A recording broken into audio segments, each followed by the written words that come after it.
ये कहानी एक ऐसी लड़की की है जो 21वीं सदी से 1000 साल पीछे पास्ट में पहुंच जाती है। ये कहानी एक बदनसीब राजकुमार की है जिसे उसकी माँ ने ही धिक्कार दिया। अब कहा तो एपिसोड 5 की शुरुआत होती है जब वांग सू किंग तेजो की आज्ञा से रहने के लिए महल में शिफ्ट हो जाता है, लेकिन रात को वो जिमोन के कमरे में चला आता है और वहीं सो जाता है ताकि उसे सितारे दिख सके। इधर हेसू को अपने लिए एक हॉबी ढूंढने को कहा गया था और एक प्रिंस को याद होता है कि हेसू को सोप बनाना पसंद है, इसलिए वो सोप बनाने का सामान भिजवाता है। ये देख के हेसू काफी खुश होती है और मन लगा के सोप बनाने लग जाती है। एक प्रिंस दूर से हेसू को निहार रहा था। म्यूंग भी उसे ऐसा करते हुए देख लेती है। उसे आभास हो जाता है कि एक प्रिंस के दिल में हेसू के लिए फीलिंग्स है। म्यूंग भी उससे कहती है कि मैंने हेसू को अपने पास ही रखकर अच्छा फैसला किया और वो उसकी शादी इसी राज्य में करवाना चाहती है। इसके बाद म्यूंग भी हेसू को लाइब्रेरी में बुलाती है क्योंकि उसे एक नया इंक पेन चाहिए होता है, लेकिन जब वो वहाँ पे पहुँचती है तो देखती है कि वहाँ तो एक प्रिंस है। क्योंकि म्यूंग की तबीयत काफी खराब हो गई थी, इसलिए उसने अपनी जगह एक प्रिंस को भेजा था। एक प्रिंस एक लेटर लिख रहा होता है जो हेसू हैरानी से देख रही होती है क्योंकि वह 21st सेंचुरी की लड़की थी, तो उसे समझ में नहीं आ रहा था कि क्या लिखा हुआ है। एक प्रिंस पूछता है कि क्या तुम्हें सॉन्ग्स पसंद है या फिर पोयम। इस पे हेसू कहती है मुझे पोयम पसंद है। हेसू की बात सुनकर एक प्रिंस उसे एक पोयम गिफ्ट करता है। हेसू उस पोयम को लेके वहाँ से चली जाती है, लेकिन उसे पढ़ना लिखना तो आता ही नहीं था। वो उस पोयम को पढ़ने की काफी कोशिश करती है लेकिन वो असफल रहती है। तब वो अपनी दासी रायोंग से पूछती है कि क्या तुम इस पोयम को पढ़ सकती हो। तब वह कहती है कि मैं तो एक दासी हूँ, मुझे कैसे पढ़ना लिखना आ सकता है। अब अगले दिन हेसू फिर पोयम पढ़ने की कोशिश कर रही थी, तभी वहाँ 13th प्रिंस बैक आ जाता है और हेसू से कहता है तुम अनपढ़ हो क्या। वो फिर हेसू से कहता है कि ये लेटर तुम मुझे दो,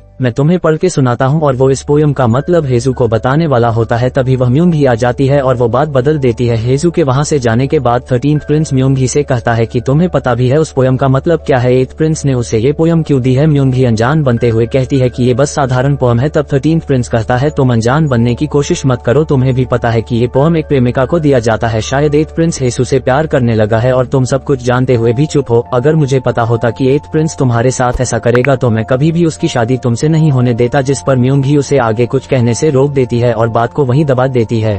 इधर हेसू अपने दिल को समझा रही होती है कि उसे 8th प्रिंस के बारे में नहीं सोचना चाहिए क्योंकि वो म्यूंग के पति है। अब अगले दिन म्यूंग हेसू और 8th प्रिंस महल में रानियों से मिलने जाते हैं। हेसू को देख रानी कहती है कि तुम वही लड़की हो ना जिसने 10th प्रिंस की पिटाई की थी। अब इनकी बात चल ही रही होती है, तभी वहाँ किंग तेजो आ जाते हैं जिसे हेसू अपनी आंखें फाड़ के देखती ही रह जाती है क्योंकि उसने किंग तेजो के बारे में किताबों में ही पढ़ा था। हेसू को देख किंग तेजो कहता है तुम हो वो लड़की जिसने 10th प्रिंस को मारा था। जिस पर 8th प्रिंस कहता है कि ये सब खेल खेल में हो गया। जिसपे किंग कहते हैं कि ऐसा कौन सा खेल है जिसमें मेरे बेटे को चोट लग जाए। हेसू अपनी जान बचाने के लिए राजा के पैरों में पड़ जाती है और माफी मांगने लगती है और जो भी उसने राजा के बारे में पढ़ा था वो सब तारीफ करने लगती है। हेसू के बातों से राजा भी खुश हो जाता है और उसे इनाम देता है। हेसू मन ही मन अपने हिस्ट्री टीचर को थैंक यू बोलती है जिसने उसे ये सब पढ़ाया था।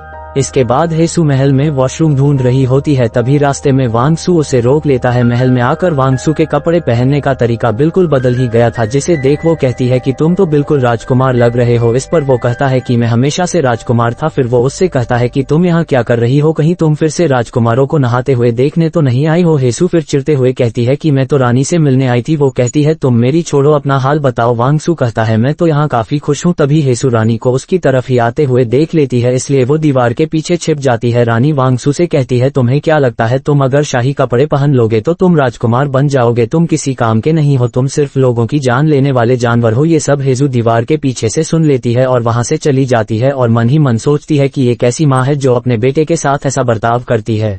अब जब ये लोग वापस लौट रहे होते हैं तब हेसू जिमोन को देखती है जिसका चेहरा उसी आदमी से मिलता था जिससे हमने फर्स्ट एपिसोड के शुरुआत में देखा था। वो उसे पकड़ लेती और पूछती है क्या आपने मुझे पहचाना, मैं वही हूँ जिसने आपके साथ ड्रिंक शेयर की थी। जिमोन सोचता है कि ये कौन लड़की है जो मेरे बारे में मनगढ़ंत कहानियां बना रही है। हेसू फिर कहती है आप अच्छे से याद करो, हम अभी नहीं बल्कि 1000 साल बाद मिले थे तालाब के पास। ये सुन के जिमोन के चेहरे का रंग ही उड़ जाता है और वो उसे समझाता है कि तुम महल में है और यहाँ तुम्हें बिना सोचे समझे कुछ भी नहीं बोलना चाहिए।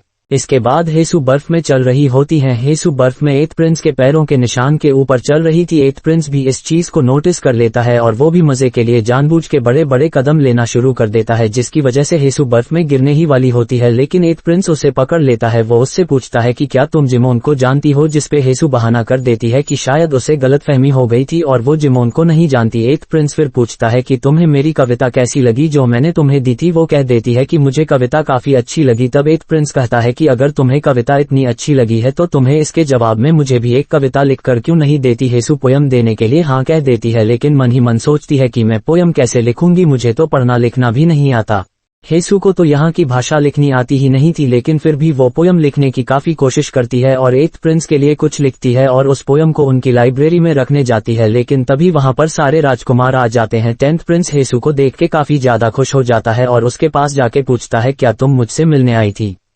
तभी 10th प्रिंस हेसु की पोयम देख लेता है और उसे पढ़ने की कोशिश कर रहा होता है। हेसु उसे रोकने की काफी कोशिश करती है, पर 10th प्रिंस और 14th प्रिंस पोयम देखने लग जाते हैं और कहते हैं कि ये क्या बनाया हुआ है, किसी को भी इसका मतलब समझ नहीं आ रहा था। तब वांग सू बताता है कि इसका मतलब है कि हेसु को 8th प्रिंस की पोयम काफी पसंद आई है, इसलिए उसने थैंक यू के रूप में ये चित्र भेजा है। अब 13th प्रिंस बेखा हेसु के पीछे जाता है और उससे पूछता है कि तुम ऐसा कैसे कर सकती हो, क्या तुम्हें म्योंगी का बिल्कुल भी ख्याल नहीं है? वो तुम्हारी बहन है और ये जानते हुए भी कि 8th प्रिंस उसका पति है, तुम उससे प्यार कैसे कर सकती हो? तुम्हें क्या लगता है किसी को पता नहीं चलेगा कि तुम दोनों के बीच क्या चल रहा है? यहाँ तक कि म्योंगी भी ये सब जानती हैं। अगर तुमने उन दोनों के बीच आने की कोशिश की तो मैं तुम्हें छोड़ूंगा नहीं, इसलिए अच्छा यही होगा कि तुम 8th प्रिंस को भूल जाओ। 13th प्रिंस की ये सब बातें 8th प्रिंस भी सुन लेते हैं। 8th प्रिंस और हेसु फिर एक दूसरे से मिलते हैं। 8th प्रिंस हेसु से माफी मांगता है कि मेरी वजह से तुम्हें ये सब सुनना पड़ा। इस पर हेसु कहती है कि ये सारी गलती मेरी ही है, मुझे उस रात आपका हाथ पकड़ के कमरे के बाहर नहीं आना चाहिए था। जिस पर 8th प्रिंस कहता है कि मैंने ही तुम्हें पोयम दी थी और मैं ही तुम्हें खुश करना चाहता था, इसलिए इन सब में तुम्हारी कोई भी गलती नहीं है। हेसु कहती है कि चाहे जो भी हो, लेकिन जब भी मैं आपके साथ होती हूँ तब म्योंगी को काफी ज्यादा तकलीफ होती है और मैं उन्हें तकलीफ नहीं देना चाहती, इसलिए हम दोनों का दूर रहना ही सही होगा। 8th प्रिंस भी हेसु की बातों को समझता है और ना चाहते हुए भी हेसु से दूर रहने के लिए मान जाता है।